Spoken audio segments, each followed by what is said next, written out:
Hello and welcome to our reading today. My name is Victoria and I am coming to you from beautiful nature. And we just had our full moon in Aries, Sun in Libra, and we are still in the ripples and the waves of the full moon. So remember to take that space and deep breaths, lots of pauses, not getting caught up in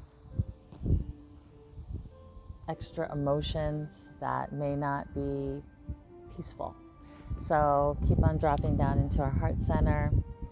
And the full moon is a time of releasing and letting things go. So remember that you can let things go with grace and ease and fluidity. And we'll be heading into that waning phase. Not quite yet, obviously, but that second half of the cycle of the moon through the waning phase. So anyhow, I am pulling from the Chrysalis deck today. I'm doing my reading. And this is what the back looks like.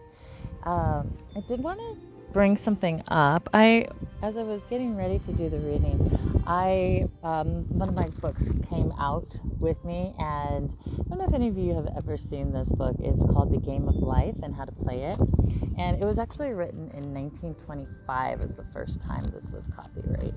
I've had this book since I was a teenager. As you can tell, it's very worn, and it's a beautiful book for affirmations, and especially like when I talk about like new moon intentions. This is a great book. It has lots of different affirmations that assist on bringing forth the essence of different aspects of life, of what we may want to embody and actualize and integrate and become.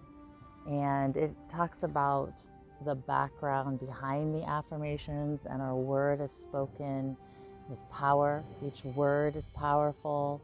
Each word creates a frequency and a vibration and a charge around us and within us. The whole thing of our bodies and cellular structure being charged. Like, she wrote this in 1925, even like before, like, Dr. Emoto did all the water experiments and, showed how words charge water, and the vibration, the frequency shows in the water, and us being made up of fluid, of water. We are charged by the frequency of the words that we speak and think. So, and when we create our lives that way. So I apologize if there's any wind sound. There is a beautiful breeze blowing, but I know it's not always good for electronics. So anyhow, this is a great book if you're looking for intention setting in a very clear, straightforward way. The Game of Life and How to Play It by Florence Scovel Shinn. She also has 3 other books. You can buy the 4 books in one book, and they go over tons of awesome things. I don't have them in front of me, but she does have a 4 set. And obviously, I'm not like sponsoring or anything. I just feel like this book is like a great book for setting your intentions and calling in the frequencies that you want to bring into your life as an added tool to your toolbox. Okay, so to our reading. First card. The first card is going to be, that was not the first card, the 8 of Scrolls. And this deck is a little different in the way that it portrays the tarot. In this card, she is looking up to the divine to gain greater wisdom and knowledge of her pathway. She is a seer, a visionary. She is going through her own passageway through the desert and striving to have a greater understanding.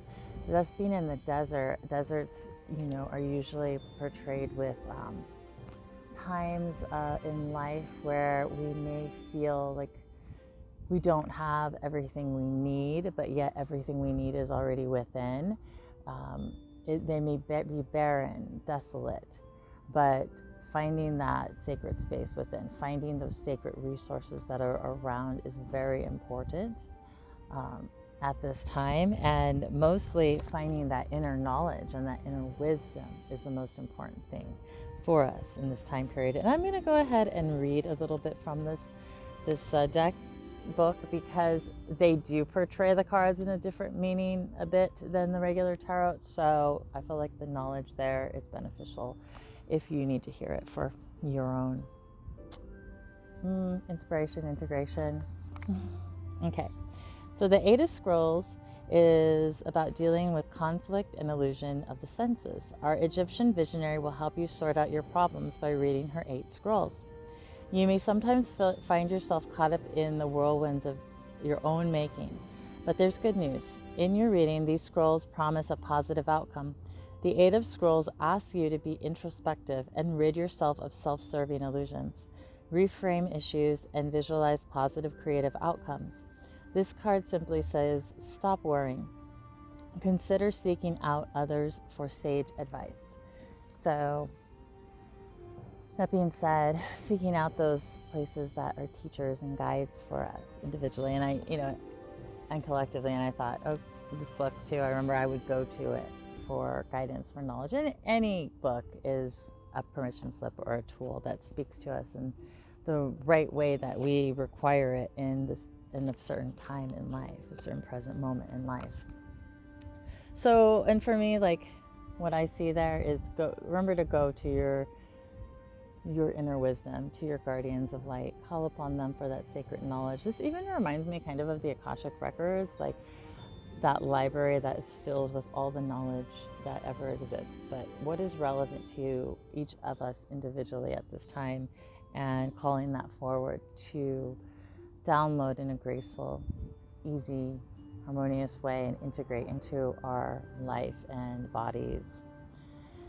So the second card is going to be the Six of Mirrors, and this is a very playful card, fun-loving, lots of things going on in the background in nature.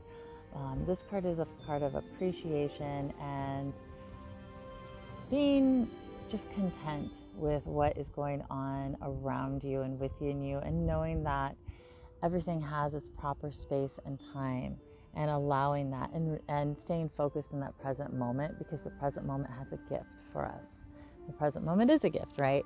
So allowing that to come forward and gift us in each moment. Our life in each moment is a gift, and reflecting on that.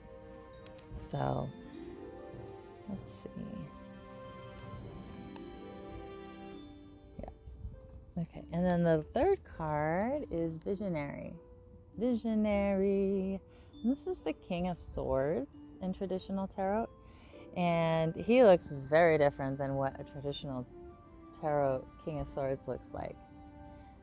But the King of Swords can be a visionary. He can be very shrewd, direct, focused, focused on the law and knowledge and the right way of cutting through and moving through things, but can also be a visionary and see that great vision of the higher consciousness being sparked and created before us. So I'm going to read a little bit about this visionary. So let's see. Oh, he's not the King of Swords. He's the Knight of Swords. Excuse me, the Knight of Swords. So the Knight of Swords is one of the swiftest cards in the deck, and definitely is making things happen. And with his vision. Okay, let me go ahead and read more on this to you. With his exotic rattle and joyful mynah bird, the visionary is the trope's spiritual healer. He is resolving conflicting energies that confuse or misguide you. He helps you acquire patience as you await good things from beyond new horizons. New beginnings offer abundant possibilities, yet it's important to progress deliberately, step by step, pursuing pathways of light with a clear and open mind. How do you discover pathways of light? Eat wisely, meditate frequently, and love unselfishly. The visionary helps you appreciate life holistically. And that's beautiful. One thing when I saw this card, to me, it also was speaking of, the endings and beginnings, and we're in a very transitory state right now.